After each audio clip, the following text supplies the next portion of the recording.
subsídios. Lições Bíblicas Jovens. Lição 8. O quinto sinal. Jesus anda sobre o mar. Quero mais uma vez saudá-lo, prezado professor. É um prazer muito grande poder estar iniciando mais uma lição. Que a graça do Senhor Jesus seja abundante no seu coração a cada dia. Nós já estamos na lição de número 8. Estamos estudando o Evangelho de João, né? Jesus, o Filho de Deus. Meu desejo é que você, professor, os seus alunos, todos nós estejamos crescendo cada dia, como disse o apóstolo Pedro, crescendo na graça e no conhecimento de Jesus Cristo. Quando o Pedro diz isso, não é um conhecimento intelectual, é um conhecimento relacional, um conhecimento da pessoa de Jesus, né? De quem ele é e da comunhão com ele. Então esse é o sentido dessa expressão, né? A graça e o conhecimento do Senhor Jesus.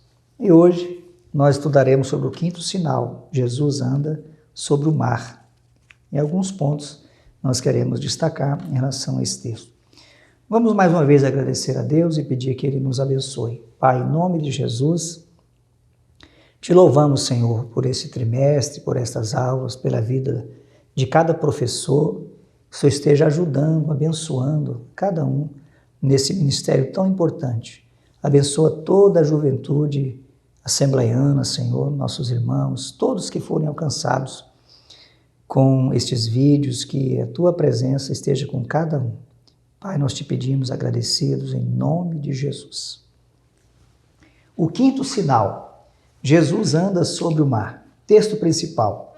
E tendo navegado uns 25 ou 30 estádios, viram Jesus andando sobre o mar e aproximando-se do barco. E temeram. Porém ele lhes disse: sou eu, não temais. João 6, versículos 19 e 20. Os discípulos se viram diante de uma situação frente à qual eram impotentes. Foi naquelas circunstâncias que Jesus se revelou a eles. Esse é o resumo da nossa lição. A fragilidade humana e a soberania, o poder de Deus. Nós vamos ver o medo, o pavor dos discípulos e o controle absoluto que Jesus tinha sobre a situação. Como uma questão antecedente, nós vamos destacar, mais uma vez, a renúncia de Jesus ao poder político. Porque essa lição aqui, esse fato narrado, Jesus anda sobre o mar, é uma narrativa imediatamente subsequente à multiplicação dos pães e peixes. Ele havia tido a oportunidade, né, de ser declarado rei, diz aqui o versículo 15 do capítulo 6, que os judeus foram para arrebatá-lo, para o fazerem rei. E Jesus se retirou e foi para o monte orar.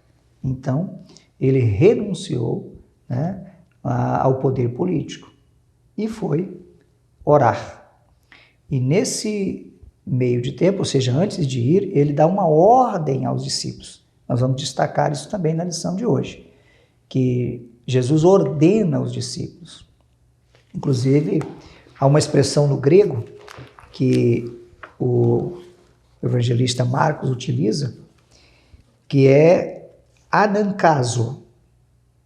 E no nosso livro de apoio nós trazemos o sentido, que quer dizer compelir, ação que teria sido necessária por Jesus perceber que os discípulos estavam contagiados com o entusiasmo da multidão, o que confere com expressões que eles já manifestaram ou já haviam manifestado em outras ocasiões, inclusive voltadas para um possível governo terreno de Jesus, do qual disputavam antecipadamente lugares de destaque, conforme temos isso em Mateus, capítulo 20, versículos 20 e 21 e outros textos, Marcos, Lucas e também Atos dos Apóstolos.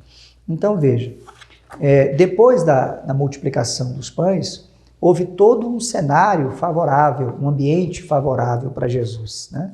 de extrema popularidade. E ao invés de aproveitar essa popularidade, né, aquele momento de elogios, isso tudo traz uma lição muito grande para a gente, né? Tem horas na nossa vida de conquista que imediatamente após a conquista nós temos que nos esconder, né? Porque a tendência do nosso coração é querer permanecer um tempo para ouvir os elogios, né? Olha, você foi muito bem, parabéns, né? Tudo isso é importante, mas tem hora que a gente precisa se recolher e agradecer a Deus, reconhecer a dependência que nós temos dele, porque Deus tem outros propósitos na nossa vida e propósitos maiores. É o que aconteceu com Jesus. Se Jesus aceitasse ali ser aclamado como rei, perderia todo o restante. Mas ele recusou e logo mais, poucas horas depois, ele aparece como Deus Todo-Poderoso, soberano, fazendo com que as ondas, toda a agitação do mar se acalmasse. Então esse é o cenário. Esse é um cenário importante da gente destacar na lição de hoje. Outro ponto também que vale a pena a gente destacar é que para os discípulos aquela experiência foi uma experiência intensa, longa e de um abalo interior muito forte, que resultou numa compreensão ímpar do poder de Jesus. Se eles não tivessem tido aquela experiência, eles não teriam tido uma compreensão tão profunda de quem era Jesus. Por quê? Uma coisa é ver Jesus fazendo a multiplicação de pães e peixes. Já é algo extraordinário? Evidentemente, é algo extraordinário. Mas ver Jesus andando sobre as águas e fazendo o mar se acalmar foi uma experiência muito maior e muito mais impactante. Por que foi uma experiência mais impactante? Porque eles estavam apavorados, né? Na ocasião da multiplicação, eles tinham alternativas, eles podiam viajar atrás do alimento, mas no meio do mar da Galileia, ou Jesus os salvava ou eles estariam perdidos, estavam totalmente impotentes. Às vezes, Jesus permite que a gente enfrente situações pavorosas para que a gente possa reconhecer o seu poder, reconhecer a dependência que nós temos dele. Lembro-me também aqui do profeta Jonas, né? O profeta Jonas estava muito tranquilo, dormindo no barco, né? Pediu até para ser lançado ao mar, mas quando ele se viu dentro do peixe, ele disse que foi lançado ao inferno. Então, ele entrou numa profunda angústia, e naquela angústia, ele diz, na minha angústia, clamei ao Senhor. Então, às vezes, se você ou algum dos seus alunos estiver enfrentando alguma angústia, muitas vezes Deus colhe essas situações para poder falar profundamente aos nossos corações. Ele quer nos levar a experiências cada vez mais profundas acerca de quem Ele é e do que Ele pode fazer por nós. Vamos fazer a leitura do texto bíblico introdutório, que está lá em João capítulo 6, dos versículos 16 a 21. E quando veio a tarde, os seus discípulos desceram para o mar e, entrando no barco, passaram o mar em direção a Cafarnaum. E era já escuro, e ainda Jesus não tinha chegado perto deles. E o mar se levantou, porque um grande vento assoprava. E tendo navegado uns 25 ou 30 estádios, viram Jesus andando sobre o mar e aproximando-se do barco. E temeram. Porém ele lhes disse, sou eu, não temais. Então eles, de boa mente, o receberam no barco, e logo o barco chegou à terra para onde iam. Na introdução, nós estamos destacando aqui que este sinal teve como finalidade também treinar os discípulos. Nós não podemos perder de vista que Jesus estava treinando os discípulos, né? E não foi a única vez que ele impõe aos discípulos alguma circunstância para que eles possam ter experiências. Eles precisavam ter aquela experiência. Então Jesus estava treinando os discípulos, gerando fé, gerando confiança no coração deles. Então, essa foi uma finalidade também daquele ato, daquele fato ao qual Jesus se submeteu. O que devemos estar tranquilos é que em qualquer circunstância da nossa vida, nós podemos ter segurança, podemos ter confiança, porque Ele tem o controle de todas as coisas. No primeiro ponto, o mar se levantou. Nós vamos destacar aqui a cronologia dos fatos, né? Essa narrativa foi feita por João, Mateus e Marcos. E analisando as três narrativas, nós vamos entender que a travessia do mar começou à tarde, né? Na tarde do mesmo dia da primeira multiplicação dos pães. Agora vamos localizar, né, os fatos. Jesus e os seus discípulos estavam num local deserto. A Bíblia não diz o nome da cidade ou do local onde eles estavam, né? Alguns historiadores entendem que eles estavam próximos de uma cidade chamada Betsaida Júlias, que ficava ali na região do Mar Oriental, do Mar da Galileia. Na nossa lição, você vai perceber que está grafado o nome da cidade de Tiberíades, né? Queremos pedir desculpas ao professor por esse equívoco, né? Não há uma certeza do local onde Jesus estava, mas há certeza de que não era Tiberíades. Por quê? Ele estava do lado oriental do Mar da Galileia. Tiberíades fica na margem ocidental do Mar da Galileia, ou seja, do lado que vai para o Mediterrâneo, enquanto ele estava do lado oriental. Então nós temos do lado ocidental Tiberíades, margeando o lago nós temos Cafarnaum, e fazendo o contorno do lago nós temos Betsaida Júlias e outras localidades. E persistindo nesse mesmo contorno, já indo para o sul, aí nós teremos a região de Gadara, né? Então só para a gente ter uma análise geográfica da situação. Então, quero chamar a atenção, professor, acerca desse fato. Eles estavam numa localidade de nome incerto, mas acredita-se que era Betsaida Júlias, não era Tiberíades. E Jesus ordenou que eles navegassem para o outro lado em direção a Cafarnaum, enquanto ele foi orar.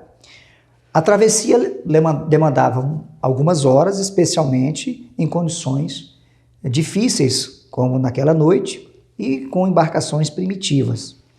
A distância era de 4,5 a 5,4 quilômetros, que equivale a 25 ou 30 estádios, né? Equivale a isso, a 4,5 ou 5,4 quilômetros, 5 quilômetros e 400 metros. Com ventos contrários, isso levaria algumas horas, longas horas. Quando Jesus foi ao encontro dos discípulos, já havia passado das 3 da manhã, ou seja, já estava na 4ª vigília da noite, né? A noite, para os judeus, tinha 4 vigílias, né? Cada vigília, 3 horas. Então, a 4ª vigília já era além das 3 horas da manhã.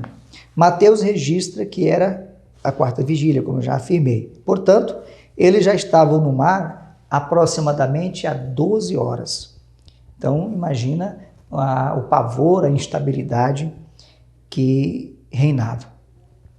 Quem já viveu alguma experiência parecida com essa, né, nos rios ou no mar, pode imaginar o pavor que os discípulos estavam numa situação de impotência.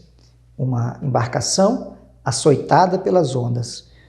Os evangelistas narram, né? Mateus diz, o barco estava açoitado pelas ondas. Então era uma situação, uma circunstância extremamente pavorosa. E agora, num contraste muito grande, aparece Jesus andando sobre o mar.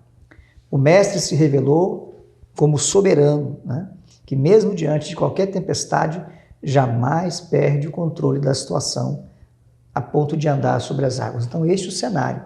Os discípulos apavorados e Jesus andando sobre as águas. Esse é o quadro, né? Aí os discípulos, quando veem Jesus, a reação deles foi imaginar que se trataria de um fantasma. A gente não imagina qual a origem dessa crença que os judeus manifestavam, porque a Bíblia não dá nenhum respaldo para nenhuma crença em fantasma, né? Mas foi aquela reação, uma reação diante do medo, diante do pavor. Eles imaginavam que estavam tendo ali uma visagem, algo parecido, né?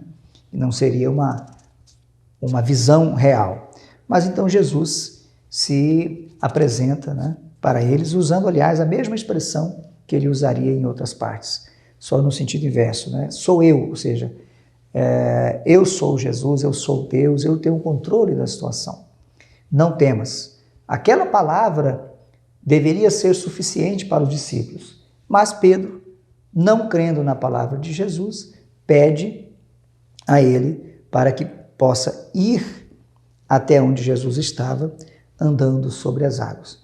Essa atitude de Pedro, né, a priori, pode demonstrar assim uma ousadia, uma expressão de fé, mas na verdade foi uma expressão de incredulidade, porque Jesus vai dizer isso depois, né, que eles demonstraram não ter fé.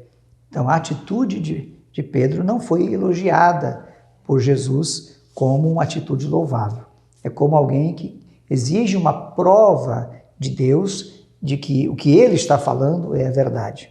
Nos remete à atitude de Tomé, que diz que queria ver, que queria tocar.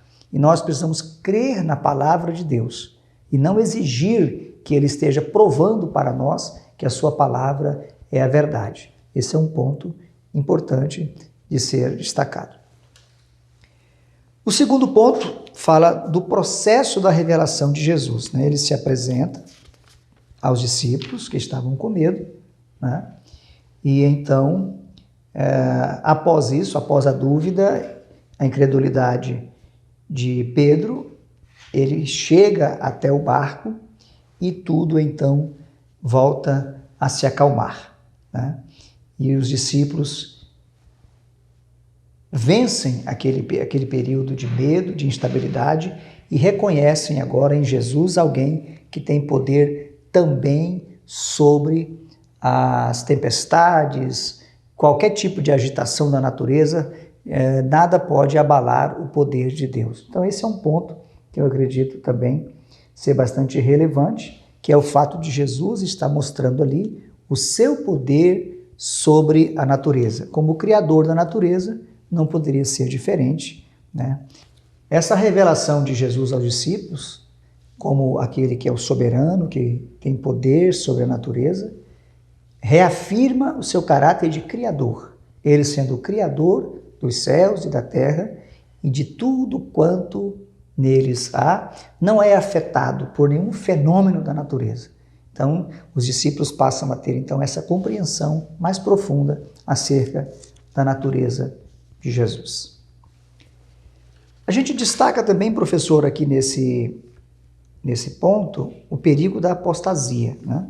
As Escrituras e a história nos mostram exemplos de pessoas que exigiram provas da existência de Deus e de seu poder, não como fruto da necessidade de conhecê-lo, mas como expressão de resistente incredulidade e orgulho. Um dos exemplos é o Nietzsche, né? Friedrich Nietzsche, que nasceu num lar evangélico, inclusive, né? Mas entrou para um campo de incredulidade, de negação da existência de Deus e terminou louco, né?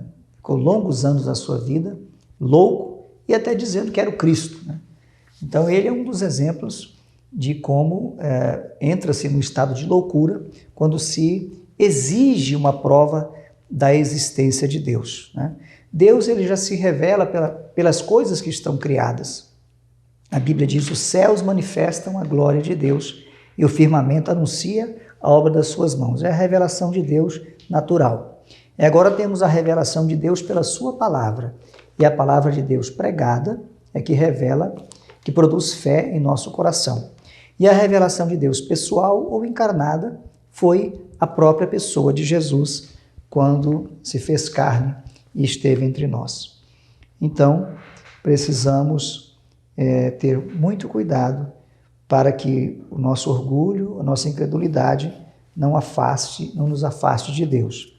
Muitos homens de Deus enfrentaram momentos de dúvidas. Muitos homens de Deus. O próprio João Batista, quando estava preso, ele enviou discípulos para perguntar a Jesus: és tu aquele que havia de vir ou esperamos outro? E Jesus então fez vários milagres, sinais ali e mandou a resposta para João Batista. Então, ou seja, nós somos sujeitos a passar momentos de dúvidas, né? Tem grandes homens de Deus nos nossos tempos, na história, que também passaram, né? Como Jonathan Edwards, relata os seus períodos de dúvida, e assim tantos outros. O que nós devemos fazer? Nos submeter humildemente ao Senhor Jesus e pedir que Ele dissipe toda a dúvida do nosso coração e nos encha de fé para que creiamos nele, no seu poder e permaneçamos firmes na sua palavra. Treinando os 12. A ordem de Jesus. Isso nós destacamos já no começo, né, que Jesus ordenou. Marcos diz que ele obrigou os discípulos a descerem para o barco. Ou seja, havia uma necessidade, um propósito de Jesus em que eles fossem navegar e, navegando, tivessem a experiência que eles tiveram. Compreender ou obedecer. Nesse ponto, a gente destaca que o nosso relacionamento com Deus deve ser pautado na obediência. Nós não temos que exigir primeiro a compreensão para depois a obediência. Nós temos que obedecer. E obedecendo, nós compreendemos. A Bíblia diz, lá em Hebreus 11, né, que pela fé nós entendemos que os mundos, né, foram criados pela palavra de Deus, ou seja, não foram feitos daquilo que é aparente. Então, só pela fé nós conseguimos nos relacionar com Deus. Nós citamos aqui o exemplo de Saul, né, que desobedeceu, a pretexto, inclusive, de oferecer sacrifício. Mas Deus, ele tem mais prazer na obediência do que no sacrifício. Tem, porventura, o Senhor tanto prazer em holocaustos e sacrifício, como em que se obedeça a palavra do Senhor?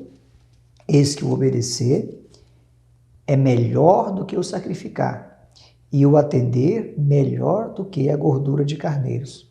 Esse é o exemplo da passagem de Samuel, capítulo 15, versículo 22. Né? Fé e confiança. Nosso relacionamento com Deus precisa estar fundamentado na fé e confiança nele, considerando todos os seus atributos. Sem fé é impossível agradar a Deus. Quando nós nos relacionamos com Deus, confiando nos seus atributos, nós vamos confiar, por exemplo, que Ele é justo. Então, se nós estamos vivendo alguma injustiça, nós não cederemos ao uso dos nossos próprios artifícios, porque nós sabemos que Deus é justo. E como Deus é justo, Ele nos fará justiça no tempo certo. Então, nós como cristãos, precisamos ter essa confiança nos atributos de Deus.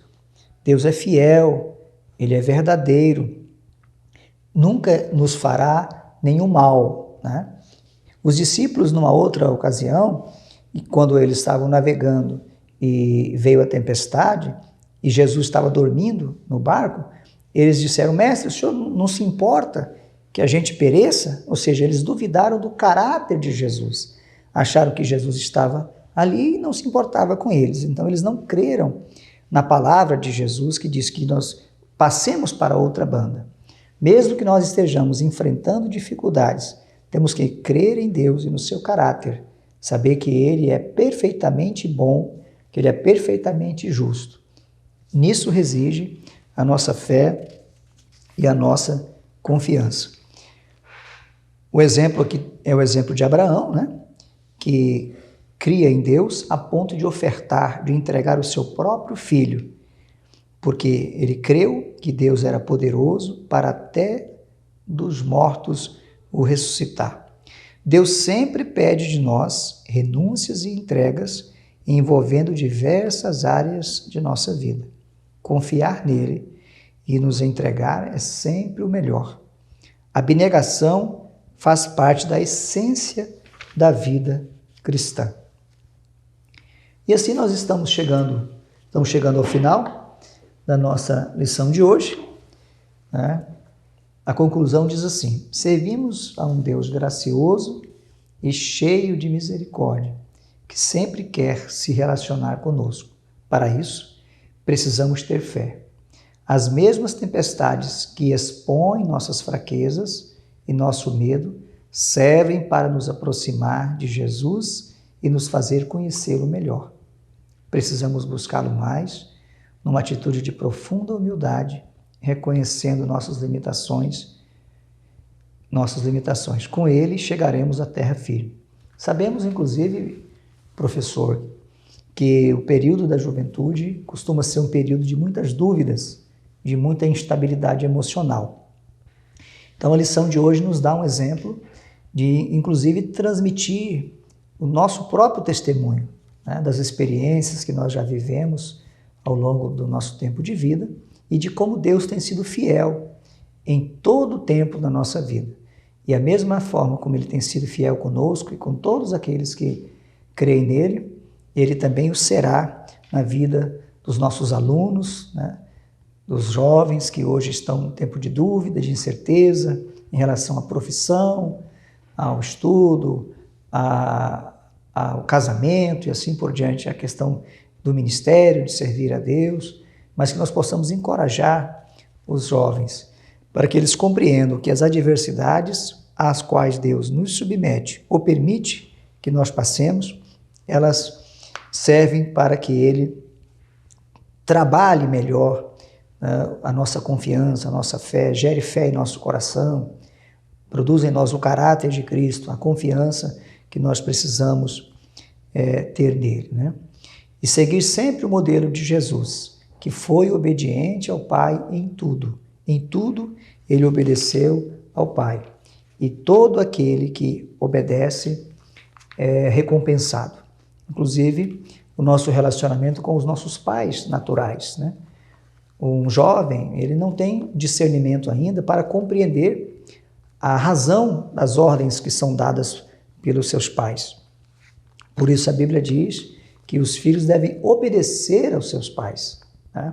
Mesmo sem compreender, porque nós não temos ainda, enquanto jovens, a compreensão da razão pela qual os pais estão nos dando determinadas ordens. Mas quando nós nos tornamos pais também, nós passamos a compreender. Então hoje é o tempo de obedecer, né? Aliás, sempre é tempo de obedecer, mas a juventude é um tempo fundamental, porque é o tempo em que nós fazemos as escolhas mais importantes da nossa vida. Desejo que você tenha uma excelente aula, que você e os seus alunos estejam sendo edificados cada vez mais, confiando que mesmo nas tempestades, Deus está ao nosso lado e com Ele nós chegaremos bem do outro lado em terra firme. Deus abençoe em nome de Jesus.